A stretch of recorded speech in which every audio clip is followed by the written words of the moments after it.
In Libya, Gaddafi's old chemical plant is attacked by a mercenary named Suardo, who is searching for General Fezin. Barney, the leader of a special force called the Expendables, comes to visit his friend Lee, who is arguing with his girlfriend, Gina. He lost his ring in a bed at a bar and asks Lee to help him get it back. He tried to retrieve it, but a man named Jumbo won't negotiate. Lee is curious about how he lost his prized possession, to which he responds that it was in a thumb wrestling match. Jumbo, who is only 4 feet 1 inch tall, had beaten him. He explains that he was drunk when it happened. He brought Lee to the bar to deal with those guys because his back was hurting. He provides him with brass knuckles to make it easier, then Lee politely asks Jumbo to return Barney's ring.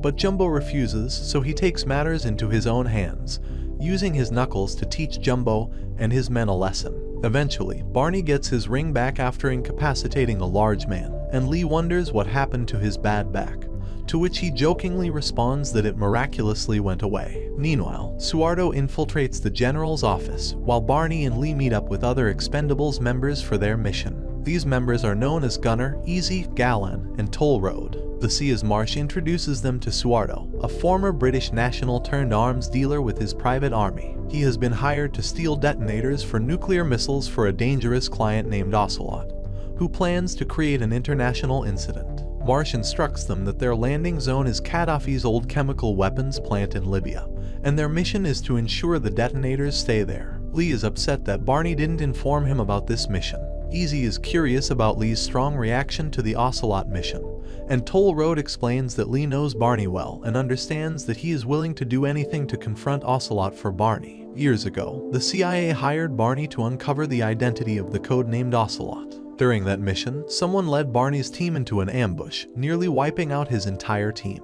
Some believe that Ocelot is a phantom created by Barney to cover up his own mistakes, but Toll Road disagrees. He believes Ocelot is real and that Barney is determined to confront him someday. In another scene, Suardo threatens to kill the general's wife and son unless he reveals the location of the detonators. The general, in desperation, discloses the detonator's location and the safe code to Suardo, but Suardo still murders his wife and son. Upon their arrival, the Expendables' mission is thwarted by missile attacks. Barney activates flares to evade the missiles. 4 of the Expendables depart in vehicles, while Gunner, a sniper, finds a suitable vantage point. Barney orders Lee to investigate the weapons plant due to ongoing activities. Gunner has Suardo in his sights but fails to land any shots, allowing him to escape with the detonators. When Barney's plane is struck by another missile, Lee decides to abandon the pursuit of Suardo and rushes to rescue Barney from Suardo's men who attempt to fire another shot. However, Suardo destroys the plane's engine, causing it to crash and leaving only Barney's corpse. Lee is in grief over Barney's death, while the other Expendables toast to him for what he has done for them. However, Marsh fires Lee from the Expendables because he disobeyed a direct order from his superior, and that cost them the mission.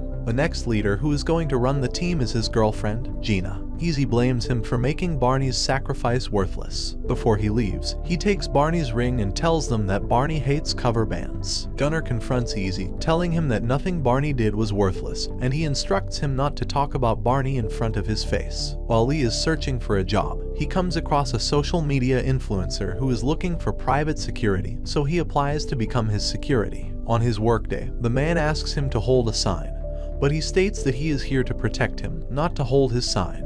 Upon seeing the man disrespect women, he asks him to have some respect for the ladies and beats him up for mocking him. That night, after he breaks into his girlfriend's house, he sees a file in the safe and asks her what it is. She says that she is going after the guy who got Barney. The only good thing that came out of Barney's death was the unsealing of that file. She tells him that Barney was part of a classified operation between international agencies, and when it went south, all the parties involved decided to seal the file until everyone associated with it was dead. So once Barney passed, that file was declassified. It gave them a vital clue about Ocelot's identity. He asks to go with her on this mission, but she refuses, and they get into a fight. They end up on a bed together, and Lee tells her that when he first met Barney, he was straight out of the statistical analysis system, with nothing to his name and down on his luck. Barney took a chance on him when no one else would. She promises that they are going to get the guy who did this to Barney, and he gifts her his knife. There is a new member of the Expendables that replaces Lee, named Lash,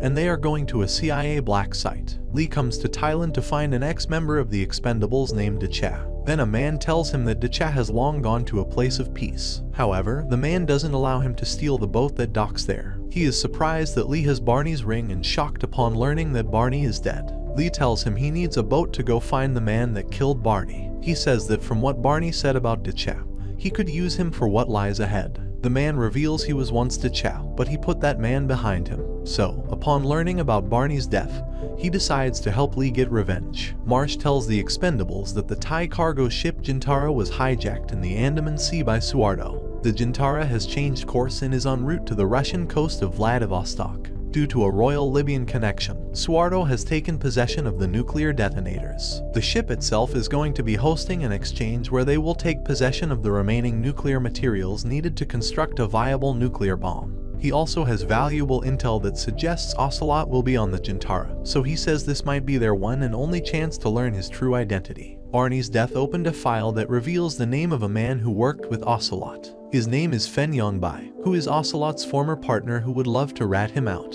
However, this mission is dangerous. If the Russians get wind that the US forces are not only near but inside Russian territory, it could lead to a World War III scenario. This mission carries no US signature. If it goes bad, it's on the Expendables. Gina tells her plan to the team. They are going to run as a split team with two separate objectives. Team Alpha is going to secure the bridge while Bravo searches and sweeps the boat. They are going to identify, kill, capture both Ocelot and Suardo, secure the detonators, and the nuclear components. However, her delivery is a little different from Barney's, as he would have just said, "Let's go." Marsh also joins the Expendables, and upon their arrival, they feel something isn't right because there is no one there. Easy and Lash go with Gina while the others swing around the bridge, left and back. They find no one in the bridge as well, but then Suardo's men appear from hiding to capture them. They argue about whether someone on the team could have sold them out and accuse each other. Lee and Decha then arrive at the ship, but Decha isn't going with Lee. He doesn't want to let his old self out, as it's hard to get him back in.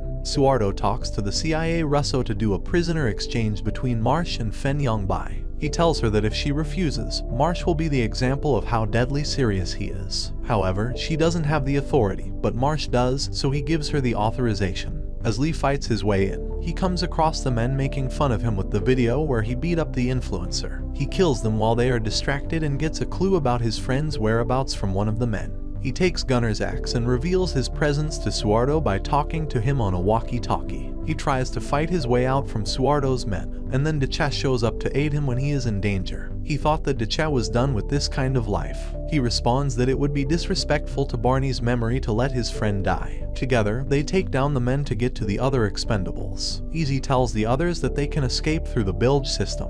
If they can get it open, it should let them out of there. They have to get it wet to open it, so Toll Road decides to pee on it. Meanwhile, Galen talks about the highwayed bone out of nowhere after being silent for so long since Barney's death.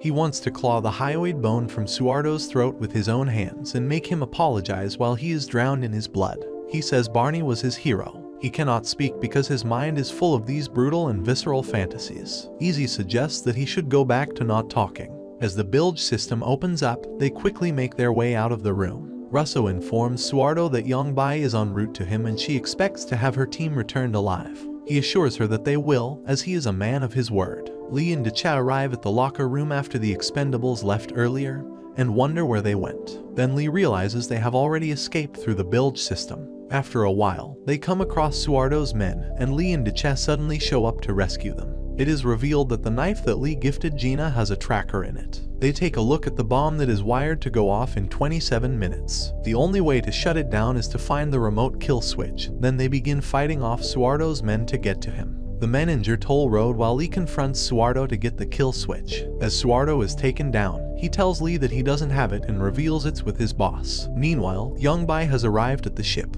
He is shocked upon seeing Marsh, and it is revealed that Marsh is actually Ocelot. The kill switch is the only thing that can prevent World War III, but Marsh wants that to happen, so he throws the kill switch into the ocean. The Expendables are now attacked by Marsh's men. Decha suggests they can take his boat that's being towed, and Gina informs the three others to meet at the stern. Though, Lee decides not to leave with everyone and goes back to the bridge to turn the ship around. Upon realizing the ship is changing direction, Marsh orders his men to take Lee down and change back the course. He tries to keep them off until there are no more bullets left and thinks this might be the end of him. While he tells Barney that he is going to meet him soon, the men are suddenly blown off by an airstrike, killing Marsh along with them. Surprisingly, Barney is still alive. After destroying the ship for the bomb to explode underwater, he reveals the truth to Lee that 25 years ago, they were doing a covert opus, and 8 of his team got wiped out. He had to fake his own death to open up a classified file, driving Marsh out of his hiding so that he could prove that Marsh is Ocelot. They toast to each other for a successful mission, and Lee gives Barney his ring back. Lee is curious about who the corpse was back then. Barney tells him it was Jumbo's corpse. When the plane was going down, Jumbo, whom he brought on board with, replaced him in his seat, and he landed safely.